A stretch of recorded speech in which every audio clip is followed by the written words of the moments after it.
played for Ajax Cape Town, Ajax Amsterdam. He's been to Borussia Dortmund. He's played for Everton and has gone on to Tottenham Hotspur. 62 caps, 2 World Cups. He has done it all in South African football. Our very own Skilo with this outrageous move that had the whole world talking. But, I mean, this is how we do it in Westbury, Mos. I don't even know why they were making a noise. It was all over Twitter when it happened. They're like, look at this boy warming up. What kind of move is this? Steven Pienaar is with us here in the studio, and we'll be talking a little about the career. Steven, welcome to Sport at 10. How are you? I'm good. Thanks, Thomas, for having me. How are you? I'm good. I can't complain. Let's start. I don't even know where to begin with you. Let's start in Westbury, because it's notorious. It's a tough place to go up. It's drugs. It's just not where we expect to see Steven Pienaar, role model, South African captain, Everton star, start. Yeah, it's like you say, it's quite a rough neighborhood, and for me, growing up there was, I think, it formed my character. So, you know, you have kids bullying you, you have to stand up for yourself, and I was so focused, just playing soccer all the time, and for me, that was the only thing that kept me busy. And as a kid, you know, you have that passion just to stay away from all the trouble. You just focus on one thing, and it's going about kicking a ball with your friends. And yeah, that's how, you know, coming from there, it's made me the person I am today. So you stay out of trouble, School of Excellence, that's a step now. How does that happen? Yeah, it was a massive step for me, because I was just playing for my local team, Westbury Arsenals, and Coach Kevin showed up at one of the games, and he was quite. He spoke to me after the game, and he said, like, "Do you fancy coming to the School of Excellence?" And I never heard of the School of Excellence, because I was just, everything was Westbury about me. So when I did go to the School of Excellence the first time, I was a bit. It was like a shock for me, because total different environment, away from my mom, from my sister, my brother. So it was totally different. The first 2 weeks I was quite homesick, and then I told myself, this is a start, so you just have to stay strong, and that was it. And from that, and let's just talk about it, because the School of Excellence seems to have disappeared a little bit. Do we need it in South African football? Do they need to revamp it? Is it the reason you are who you are today? Yeah, definitely. I think it's really important for the development of young players. I experienced it at first hand, so I know what I'm talking about. And back then we had 60 kids at the school, and I think after the 60, I think all 60 could have become good players for the national team. Unfortunately, we're not all that lucky, and it's all also up to the individual to work out. But like I say, we definitely need it, because, you know, development is important. You start learning things at a young age to, like, say for example, you can get a kid that's playing on the street for a local team. He doesn't know when to keep the ball and when to pass it. And at the School of Excellence, you get that education, the footballing education. That's why I say it's really important, and I think that helped me a lot. That's why I'm here today. Is that why you try to give back so much? I mean, with Puma, you host your own tournament in Westbury. Is that why you go back to your roots? Yeah, definitely. I'm so grateful that Puma was basically put so much energy into helping me to try and start something that, you know, like you said before, the poverty in Westbury, it's so bad. The unemployment rate is so high. There's a lot of kids that got potential, but they don't get opportunity. So for me to go back and try and start something, you know, from... You're ending poverty, because you're coming with 60,000 rands first prize. I mean, that's huge. Yeah, but it's more like an encouragement to the kids, you know. And it's obviously with Puma supporting me, it makes things much easier. And I'm so, like I say, I'm so glad they, when I approached them about the tournament, they were at first hand, and, you know, just to push me and make me realize that if you do believe in something that you want to do for the community, with people backing you, it's possible. And yeah, it's been we started from from 2,000 rand the first time we had a tournament. So obviously every year it's getting bigger. So And what does the community think of what you're doing for your community? yeah, obviously there's a lot of we get a lot of good reports back, but also there's some bad reports. Only look after the footballing side, but not about the social thing. And for me, it's difficult to explain to people.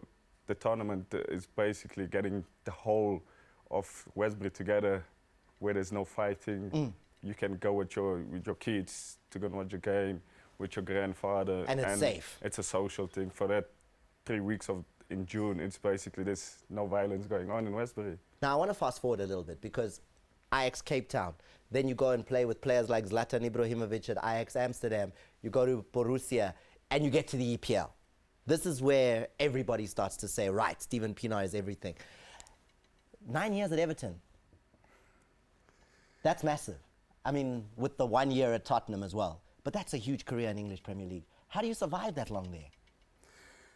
Determination, I'll say. When I joined Ajax Cape Town, obviously my goal was, this is another step from the School of Excellence, and this step it's going to prepare me for who I want to become. And I told myself, I don't want to stay long in South Africa. I want to get to Europe. And when I got the opportunity to join Ajax Cape Town, I told myself, this is it. Now it's up to me to push myself to make sure I can show people that I've got a talent, not only the talent, but also the hard work, the determination to get to your goals. So, and I want to share with South Africa a quick stat. So now, in the history of the English Premier League, it began in 1992. African players, when it comes to assists, only Didier Drogba and Emmanuel Adebayor have created more goals as an African player in the English Premier League than Steven Pienaar. That's massive. yeah, I didn't even know about it. I was like, this was in 2015. Maybe Yaya has caught up since then. But as of last year, you were the third most prolific African footballer in terms of creating goals in the English Premier League. Yeah, I've always been a player that liked to be involved with a team, trying to get a team clicking. And creating goals was, for me, it was basically scoring a goal. So it was like, a lot of people say, oh, he doesn't score a lot of goals, but getting assists, it also makes me feel like I've done something for the team. You've done a lot. Yeah, I've done a lot. So. But there's two issues that we need to get to quickly, Steven. One is, what do you say to people who say you played 62 games, but you quit Bafana too early? You resigned in 2012. You were playing in Europe until now. Yeah, that was a personal decision I took, and it was a decision that was coming for say 2 years before I made a decision. So there was a lot of people I spoke to that was quite close to me, and to make such a call, it's not easy. And I remember the day we were playing against, let me just remember quickly, we were playing against Ethiopia in Rustenburg, and after the game I went to Coach Pizzo at the time. I said to him, I think this is it for me. But why? There was no energy. It felt like Leo Messi stands now. that energy is, it's like you've got the energy, you want to play, but it's just the energy wasn't there anymore. And I told myself, it's like I'm pushing myself, but I'm letting a lot of people down. And also my family, so, and walk away. the week after, it just happened, and so it was like a switching on a switch. So. But you did contribute. I mean, 2 World Cups, 62 caps, 3 goals. You did do it. It's not like anyone can say you didn't try in your Bafana jersey. Yeah, I would have liked to score more goals, but it's quite hard to play for the national team. What's next? Because that's the question we asked the viewers. We got a lot of feedback in terms of what people are saying you should do. You're a free agent. What are you doing in this free time? I actually enjoy being free. No, just sitting at home, do things that I've never had a chance to do, like just sitting, listening to music, go and see my mom, see people that I haven't seen for ages. Is there football still left inside you? Yeah, definitely. The hunger is still there. I've been working on my fitness while I'm doing just hanging around with my family. So think I still have two more years left in me. Here, China? At the moment, it's you know, I've spoke to my agent and he's dealing with that stuff. So for me, it's just. What would you like to do though? I mean, the offer might come in and might be anywhere, but what's your ideal?